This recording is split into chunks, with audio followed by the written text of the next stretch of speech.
Hello mga minahal kong kaibigan followers. Good evening. Sana nasa magandang kalagayan kayo. Nandito naman ako mangungulit sa inyo. Pagdasal tayo ha. Maraming salamat. Sa ngalan sa Ama at sa Anak at sa Espiritu Santo. Amen. Ama naming banal na may magandang busilak na puso, gamitin mo ang inyong karangalan at kapangyarihan upang dulutan ng lunas at awa ang mga dumudulog sa iyo, Panginoon, lalo na sa mga kaibigan ko at yung nanonood sa video na to. Kasama na rin ang aming mga pamilya, buong gili mong tunghayan. Kaming iyong mga anak ngayon ay humihingi ng inyong tulong sa lahat ng aming pangangailangan, lalong-lalo na ang biyaya na ibinigay mo sa amin.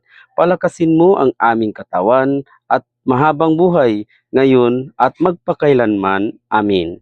Sa ngalan sa Ama at sa Anak at sa Espiritu Santo. Amin. Bye-bye mga minahal kong kaibigan followers. Good night. Salamat.